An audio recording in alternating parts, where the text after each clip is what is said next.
a smaller group, but a small but mighty group who is here with us together for King Day. So we thank all of you, and I want you to know that all of the music that you're going to hear from them, all of the writing that you're going to hear from them, unless it is identified as having been written by Dr. Martin Luther King himself, they wrote everything. This is their thoughts about what's happening. And we call our show this time, There Comes a Time, because I think all of us know in our country, this is that time. This is that time when we have to wake up and stand up and think about what kind of country we want to live in. And part of that is understanding how to listen to the young people that we know. And these are some of those young people. So we welcome you. We are so happy that you chose to spend part of your King Day with us. Welcome. Don't let this be the last time you join us at our house, the Alliance. Yeah. Thank you so much.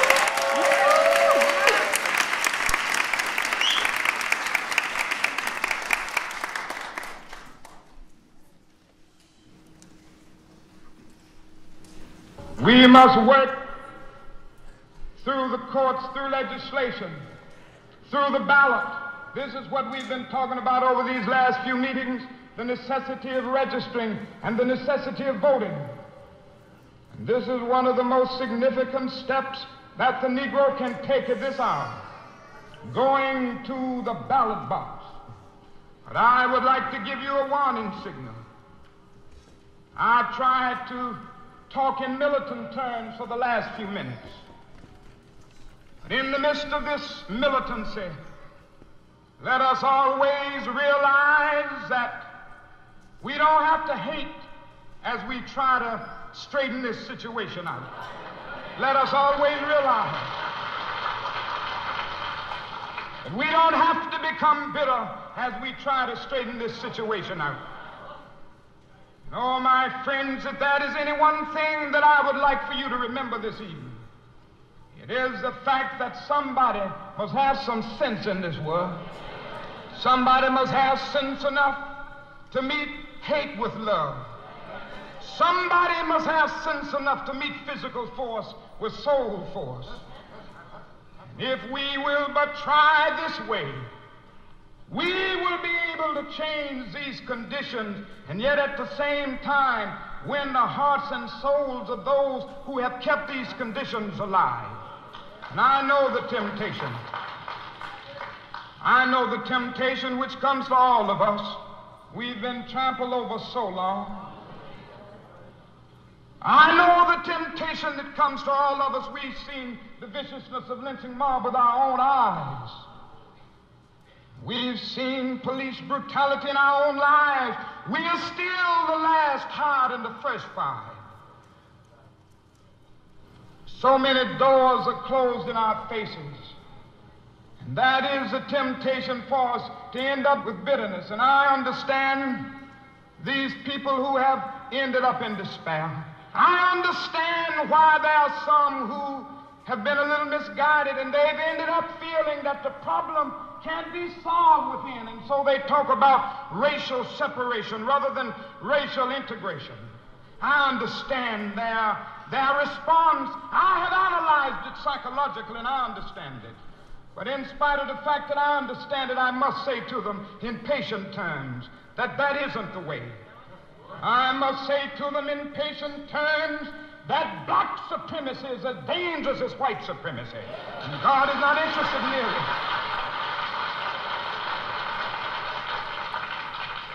God is not interested merely in the freedom of black men and brown men and yellow men, but God is interested in the freedom of the whole human race and the creation of a society where all men will live together as brothers. No, we need not hate. We need not use violence. That is another way, a way as old as the insights of Jesus of Nazareth. As modern as the techniques of Mohandas K. Gandhi. That is another way.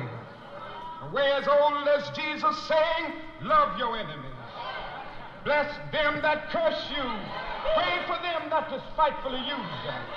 And as modern as Gandhi saying through Thoreau, non-cooperation with evil is as much a moral obligation as is cooperation with good. That is another way. Where as old as Jesus saying, turn the other cheek. And when he said that, he realized that turning the other cheek might bring suffering sometimes. He realized that it may get you home bombed sometimes. He realized that it may get you stabbed sometime. He realized that it may get you scarred up sometime. But he was saying in substance that it is better to go through life with a scarred up body than a scarred up soul. That is another way. This is what we're about to see. No, that is a power in this way. And if we will follow this way, we will be the participants in a great building process that will make America a new nation. And we will be able to transform the jangling discords of our nation into a beautiful symphony of brotherhood. This is our challenge. This is the way we must grapple with this dilemma. And we will be a great people. And let us have faith in the future. I know it's dark sometimes. And I know all of us begin to ask, how long will we have to live with this system? I know all of us are asking, how long will prejudice blind divisions of men, darken their understanding, and drive bright-eyed wisdom from her sacred throne? When will wounded justice, lying prostrate on the streets of our cities, be lifted from this dust of shame to reign supreme among the children of men? Yes, when will the radiant star of hope be plunged against the nocturnal bosom of this lonely night, and plucked from weary souls the manacles of death and the chains of fear? How long will justice be crucified and truth buried? How long? I can only answer this evening, not long. I got the power in my hands, and it's moving. I got the power in my hands, and it's moving. I got the power in my hands, and it's moving.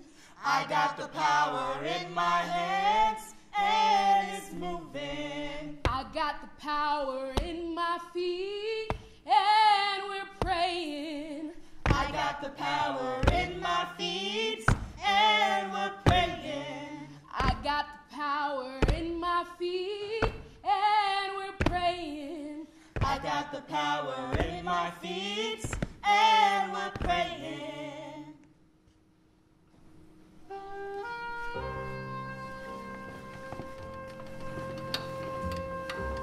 We acknowledge that our home theater stands on the native land of the Muskogee Creek people, who were forcibly removed by the U.S. government in 1838.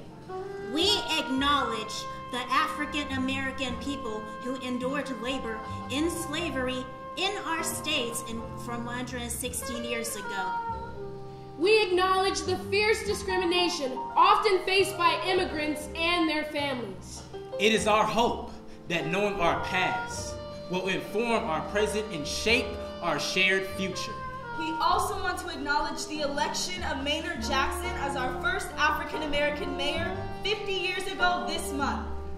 And as we do every year on January 15th, we celebrate the birthday of Dr. Martin Luther King Jr. We honor their lives by rededicating ourselves to fighting for justice and equality. And by registering to vote. I got the power in my hands, and it's moving.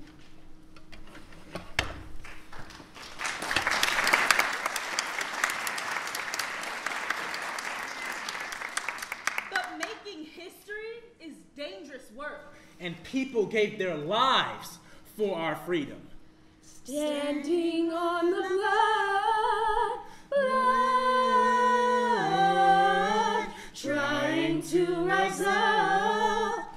Ooh, standing on the blood,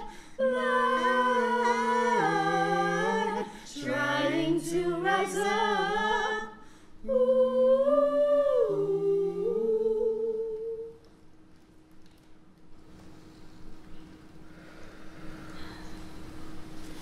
For our right to vote.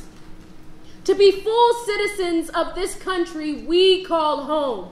So even as we are inspired by the triumph of the March on Washington and Dr. King's dream, we know that the civil rights movement was also defined by a confrontation in Selma, Alabama, that came to be known as Bloody Sunday.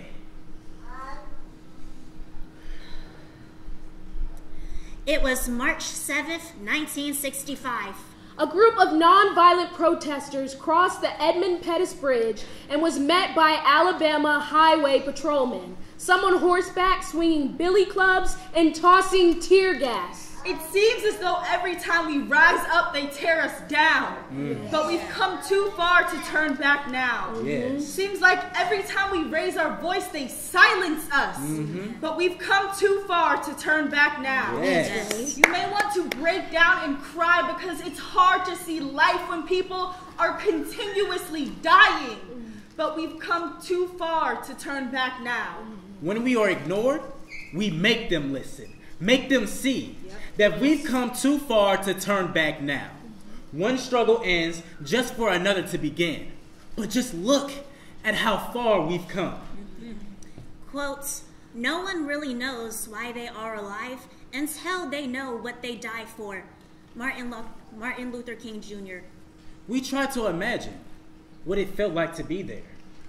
We tried to imagine ourselves in Selma on Bloody Sunday. I woke up this morning with a heavy heart. I know this march is necessary if we want to change things, but my fear of death at times feels far greater. I'm staying at my grandparents' house. It's closer to the city, and I know if I was at my mother's, she would worry. Rightfully so, but I already feel doubt, and I do not need any more pressure on me. It's way too late to turn back now. The cost is just too great. I must go back to Montgomery, Dr. King said. I have begun the struggle and I can't turn back. I've reached a point of no return. I was talking with my mama yesterday, telling her how I want to go march with Dr. King, and she said, you ain't going nowhere. I know mama has that same fire inside of me as her, but she's scared. Scared of something happening to me, scared of something happening to her. Who'll take care of my brother then? It's the morning of the march, and I am feeling very strong emotions. I have been awake all night, thinking about what Dr. King said on the news, and about the racism and violence that we will face. But I feel compelled to march with the people, because I feel very passionate about this movement. Dr. King's words are extremely inspiring. They come alive when I say them in my head. Our Constitution says that everybody has rights, but when it comes to black people, we are overlooked. I'm tired of being sick and tired. I don't want my descendants to have to worry about the right to vote. Quote, there comes a time when silence is betrayal. Dr. King. So I turn over, and it's 7 a.m., and the march starts at 9. If I'm going to be on time, I need to get moving. But my thoughts have a mind of their own. I know right from wrong, but it's hard to choose between justice and silence. There should be a simple answer, right? Justice! But it's very complicated, and I'm afraid it might have to get worse before it gets better. I wake up early and leave a note for Mama so she doesn't worry. I know she'll be mad at me for going, but I'll apologize later. I joined this enormous group of people standing together. I feel a tingly feeling going up my spine, knowing we are all standing here for one cause, our cause. On the day of the march, everything was going fine, but when we saw the law enforcement standing at the end of the bridge, my anxiety got stronger. We have so much power together. No wonder they fear us. I'm so tired of it. Tired of feeling like an outcast in my own country. I'm tired of watching my brothers and sisters get mistreated, beaten, and killed, fighting for what we deserve as Americans. I'm exhausted, I'm angry, I'm frustrated. How many more people have to die? What if they kill me? What if they kill my mother or my cousins who came here with me? Making our way to the bridge felt like going into a war that you don't know if you're going to come out alive. It was terrible. They rode their horses right into us, and we all just scattered and ran. I saw white law enforcement officers beating up innocent people, and I was able to help them up and run with them to safety. And even as a young person, I know it's not right to witness people getting beaten up. Even after that whole experience, I'm still shaken. Dr. King said forgiveness is not an occasional act. It's a constant attitude.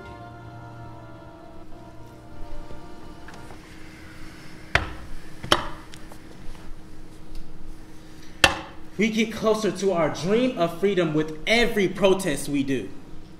Something moving, something breaking, shattering, scattering, till it turns to something new.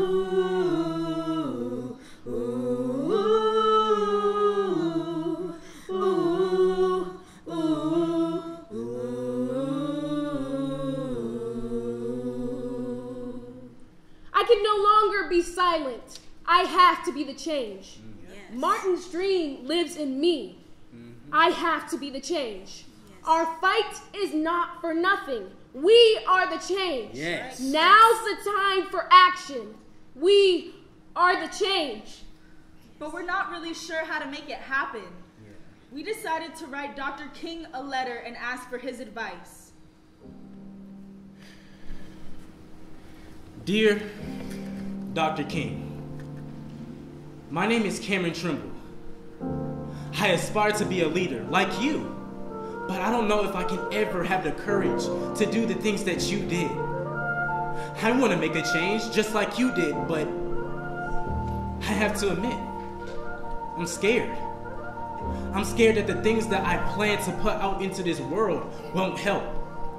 I'm scared that my way of spreading awareness to the world might separate us instead of bringing us together. I'm scared that what I put my heart into won't be enough to make an actual change in the world. Dear Dr. King, my name is Jordan Key, and I'm a 19-year-old black woman. The state of America has me in shock, but at the same time, I'm not surprised. I yearn for a leader who leads with empathy and confidence, and I believe you had both of those qualities in everything you did. We made some of your dream come true, but there is still some work to be done. Dear Dr. King, my name is Sage May, and I'm a 17-year-old girl born and raised in Atlanta, your hometown. So much has changed here for me just in the time that I've been alive, so I think you'd be utterly and completely baffled just to see how much our city has changed. And I love Atlanta. I feel like I belong here. And that's all thanks to the movement that you and so many others pioneered. I want to do big things so the work that you all did wasn't in vain. Dear Dr. King, my name is Aria Armstead. I'm a Virginia native who has been living in your hometown for the past 5 years.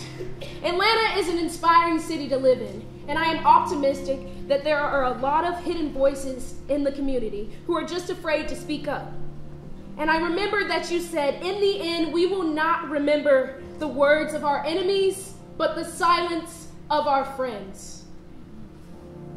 Dr. King, the problem is nowadays there aren't a lot of leaders like you who are willing to sacrifice their freedom or lie so our voices can be heard. We need someone like you, someone who can match the kind of man and leader you were. I believe that my generation is more in tune with our feelings and beliefs, and that's a good thing.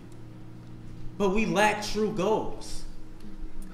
Dr. King said, the ultimate measure of a man is not where he stands in comforts and convenience, but where he stands in moments of challenge and controversy. And that goes for women too. I wish I had that kind of courage. Same. It's not that we don't know that there are problems. It's just that sometimes it's hard to see solutions. For the good of all or for the good of none. Don't let it ever be for the good of one. For the good of all or for the good of none. Don't let it ever be for the good of one. So many problems. Police brutality, gun violence, homelessness, unemployment, healthcare. The environment, gentrification, hunger, the treatment of indigenous people and immigrants. Human trafficking, racism, child labor, pay inequality, LGBTQ rights. Voting rights, women's rights, immigration, mental health, war. I wish I heard more candidates talk about the issues that we care about. What would you talk about if you were running for president? Well, I would focus on gun violence. Yeah. I believe that we should make gun laws more strict. I think we should advocate for comprehensive background checks, expand the time it takes for people to obtain these weapons, and invest more into mental health resources for people who need them. I'd also look into the root of all evil, poverty. I would focus my campaign on police brutality. Woo! In 2020, the murder of George Floyd was a wake-up call for all of us. And what about Trayvon Martin, Breonna Taylor, Eric Gardner, and Sandra Bland, and so many more names who we don't even know? The other issue I'd focus on is human trafficking. Yes. Atlanta is known for having a high concentration of sex trafficking incidents, especially involving black girls and boys of all ages. It pains me to see posters up downtown of missing children. As candidate for president, I would point out the two most important issues that we face. Right. Deforestation and child labor. Yes. We must find a way to save our trees. Yes. We must work on improving the conditions for children who are in the workforce. We must make sure they have a safe environment where they can get their work done. And if the needs are not met, we should just ban child labor altogether. If I was a candidate, Okay. I'd focus on the health of our planet first and foremost because it's our home. With the earth out of the picture, all of our other problems become irrelevant. People are always talking about how the earth is dying, but since you don't see it, you think it doesn't affect you. Between the years 2030 and 2050, it is expected that climate change will cause approximately 250,000 additional deaths per year. We cannot wait. That's my president right there. Well, I'm not old enough to run for president, but I am old enough to vote, and that's a start. Dr. King said that now is the time to make the real promise of democracy. He also said, if you can't fly, then run. And if you can't run, then walk. And if you can't walk, then crawl. But whatever you do, you have to keep moving forward.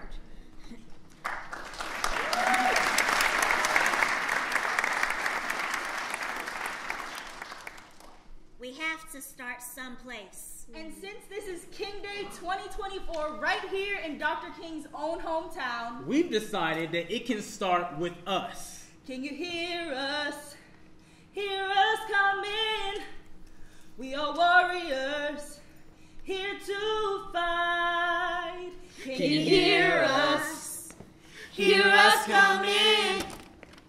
We are warriors here to fight. Can you hear us? Hear us coming. We are warriors here to fight. Can you hear us? Hear us coming. We are warriors here to fight. Can you hear us?